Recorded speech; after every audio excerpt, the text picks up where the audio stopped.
வேற்றுமை உருபுகள் வருவதற்கு காரணமும் வரக்கூடிய இடம். வேற்றுமை உருபுகள் எந்த இடத்துல வரும், அது வருவதற்கான காரணம் என்ன?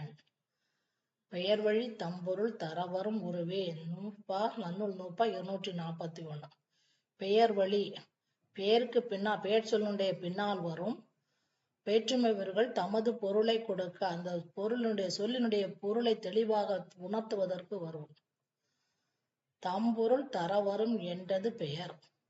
வேற்றுமை உருபு கருத்தா பொருளையும், கருத்தாங்கிறது பெயர், பெயரையும் பொருளையும், ஐ உருபு செயற்படு பொருளையும், செயற்படு பொருள்ங்கிறது பெயர் சொல்லுக்கும் வினை சொல்லுக்கும் இடையில் வருவதும் செயற்படும். இது போன்ற மற்ற வேற்றுமை உருபுகள் தத்தமக்கு உரிய பொருளையும் பெயருக்கு பின்னால் வந்து தரும் என்பதை குறிக்கும். சான்று நம்பி கண்டான். நம்பிங்கிறது பெயர் சொல், இது பெயர் கர்த்தா பெயர், அது கர்த்தா பொருள். கர்த்தாங்கிறது பெயர்.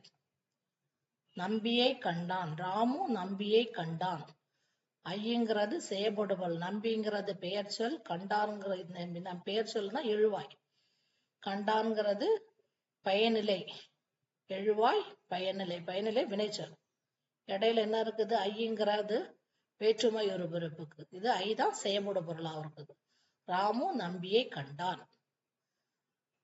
நம்பியால் ராமு மதிப்பெண் பெற்றான்.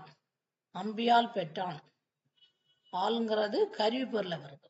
நம்பியால் பெற்றான். ராமு நம்பிக்கு கொடுத்தான். கூங்கிறது கொடை பொருள வருது. நம்பியின் பிரிந்தான்.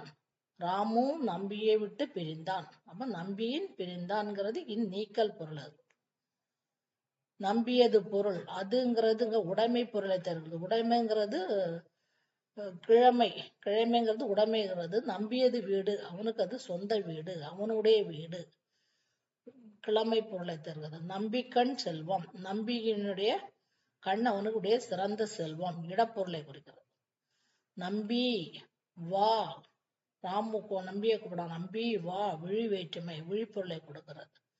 ஒரு சொல்லினுடைய பெயர் சொல்லினுடைய பின்னால் வேற்றுமை உருவ வருவது. இந்த வேற்றுமை உருவுகள் வரும்போதுதான் அந்த சொல்லினுடைய பொருள் முழுமையாக தெரியும்.